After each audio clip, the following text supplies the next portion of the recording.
if you spend, let's say, £100, you might get £500 worth of leads or inquiries or new business.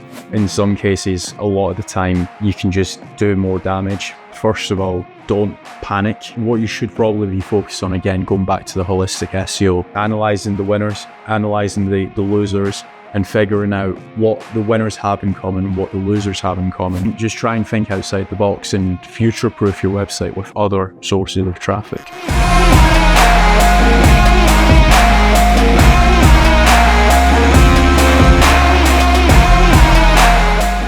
Linkhouse, more than link building platform.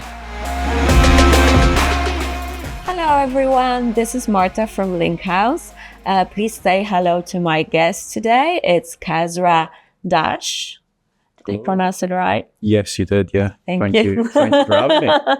Well, it's a pleasure to have you today. We are at the SEO conference in Estonia, and we're going to run an interview with Kasra. Please tell us a little bit about yourself. What are you passionate about? How did you get to the SEO world? It's two questions in one, isn't it? So I started off as a web developer, and then I accidentally got into SEO maybe about 6 or 7 years ago now. And ever since, I've just been surviving updates and also investing into websites, investing into businesses. So what a lot of people don't know is, like, I actually like to invest in companies, and I'm not just doing SEO. Okay. So I do a hybrid of both, really. Oh, tell us a little bit more about that. That's interesting. Yeah, so what you'll typically find is a lot of business owners, they just aren't great at digital marketing. Potentially they might be spending money on wasted opportunity like billboard ads. So something they just can't track. Whereas with SEO or with PPC or Facebook ads, you can just track everything a lot better. So you know that if you spend, let's say, £100, you might get £500 worth of leads or inquiries or new business. So it's a lot more trackable. So we just like to partner up with businesses that kind of suck at digital marketing. We'll either do their Facebook ads or their SEO or their PPC. So yeah. Amazing. Cool. Can you give us a little sneak peek into your presentation for our subscribers? Can you tell us a little bit more about what you're going to present today? Yes. So I am talking about website recoveries. So if you have dropped from, let's say, position 2 to position 10, or maybe even worse, I'm talking about how you can identify the issue and fix it. Oh, amazing. Awesome. So do you have a recipe to Google-proof your website during algorithm updates? So there's not just like a one-size-fits-all. What I like to do is, first of all, don't panic, because a lot of people, they might drop 10 positions and they're like, right, I need to make 50 changes on the website tomorrow. I typically like to wait till kind of the dust is settled. And then what I'm looking at is analysing the winners, analysing the losers, and figuring out what the winners have in common and what the losers have in common. Now, one thing that kind of crops up in a lot of cases is potentially the intent might have changed after an algorithm update, or you might have bad internal linking, or potentially your content structure might need a bit of tweaking. Or in some cases, it might be link space. So in some cases, you might not have enough links, or in some cases, you might have built toxic links. And then that's when you should disavow some of your links. Okay. That's very interesting. So you basically allow some time to kind of let the situation settle down, and then you analyze the top results. Yeah, so the reason why I do that, and in some cases, business owners, if you're working with them, they can be they're just not patient at all. Yeah. Business owners, they want results, and they want results yesterday. But the best way to analyze after an algorithm update is, in some cases, an algorithm update, let's say, hits on June 12th, right? So we're recording this on June 13th, I believe. And if you're making tweaks on 13th, one day after, you've not really looked at who's won and who's lost. Typically speaking, algorithm updates might take a couple of weeks to roll out. I believe the last one took like 8 weeks. So ideally, what you want to do is just wait for everything to essentially normalize again, and then start analyzing the winners and losers. Could you please tell me, do you have an advice to business owners what they should do in a situation where the updates comes in and, you know, they are panicking, obviously, because their website dropped in SERP. And what would be the best thing to do? So it would probably depend on what kind of drop they've had. If they've had a manual action, I would probably just look to hire an expert, because in some cases, a lot of the time, you can just do more damage. For example, if you've got like a manual action link penalty, and if you've never submitted a manual action link penalty, if you messed up the first time, you are going back and forth with like a Google representative at that point.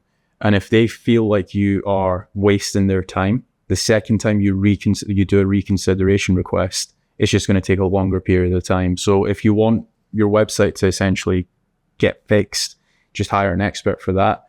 Whereas if it's like content-based fixes, I would probably just look to see like what the winners have done and try and mimic that on your website. So for example, if the winners have got a lot longer content pieces or a lot shorter content pieces, you might want to replicate that on your website. Because again, Google's kind of telling you like, hey, your content's 6,000 words.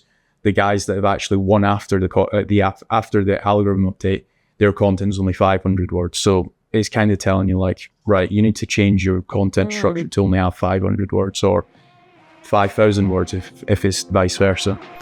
Sorry to interrupt, but if you like our talk with Kasra Dash, you can't miss the webinar with him. Sign up using the link in the video description or pin comment and learn more about SEO from Kasra. And back to the podcast. So would you say that the content is the future of SEO? I think that, well, without content, your website's not going to rank. So all the time you're going to need content. You might just need to focus on multimedia. So not just relying on solely content articles, but you might want to do videos. You might want to do TikToks. Like videos like this just helps with the Linkhouse brand, for example. Like a lot of people would watch this video and they would trust you guys. Whereas if you're just solely relying on content, everyone's like, well, it's quite easy to upload an article, right? Yeah. So I think that multimedia is the future of SEO. It's not just content or it's not just links. You need to be doing a mixture of everything. It feels like the holistic approach is probably the best, isn't it? Yeah, definitely. Okay, cool. How do you succeed after the March core update? If I'm being 100% honest, we actually saw a lot of recoveries after the March algorithm update. So what we typically done is we do a lot of content pruning for like our client base. We do a lot of disavows as well. And in some cases, you expand too much on your content. So actually, I'm talking about this tomorrow, but I like to call it topical dilution. So obviously you've got topical authority, which is, let's say, 100 articles talking about a certain subject. But then you also have topical dilution. And the best way that I could describe that is, let's say, for example, you're a law firm and you provide all these different law services.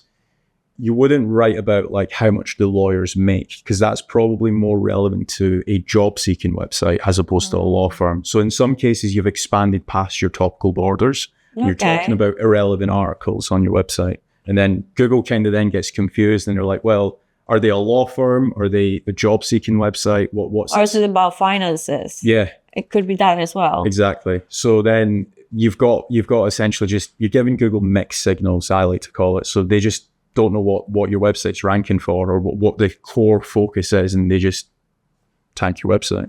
Okay. Looking at your experience, what link building tactics do you recommend? So guest posting works really well. Link insertions work, I would probably argue, a little bit better. So like inserting a link into a pre-existing, already ranked article. Tiered link building works very well as well. So for example, if you have a fresh guest post, building tier 2 links through to that guest post, again, you're giving that guest post or you're giving that article more link power that then passes through to your main website. And digital PR works really well as well. So I think what you should probably be focused on, again, going back to the holistic SEO, you should probably be focused on holistic link building. So trying to do as much as you possibly can Whereas a lot of people right now, they only do a guest post on a DR55 website and they don't build any tier 2 backlinks through to it. And it's like, you've just spent, let's say, $300-400 acquiring that guest post. Why do you not just do some tiered link building through to it? Because ultimately you're just passing more link equity back up to your main website. Yeah, that is a very good answer. Are there any important underestimated factors that are not talked about enough? I would probably go back to the holistic SEO. So like so many people are focused right now on just ranking articles, whereas you should be trying to rank in Google Images, trying to rank in Google Videos, trying to rank in YouTube, trying to rank on, you can do parasite SEO. I think that building an actual brand helps a lot more. And obviously you've got other user signals as well. So for example, let's say your website did get hit with an algorithm update. At least you're not solely relying on Google then. You've got also YouTube driving some clicks through to your website. You also might have Facebook ads driving clicks through to your website. So I think that that's pretty important. I think that's probably it. Like a lot of SEOs, they just only think SEO. They don't think PPC or Facebook ads. So I think just try and think outside the box and future-proof your website with other sources of traffic. Yeah, that's a very interesting approach. Thank you so much for the interview. It was awesome to hear all the good tips from you. Please remember to like and subscribe our channel. Take care and see you soon.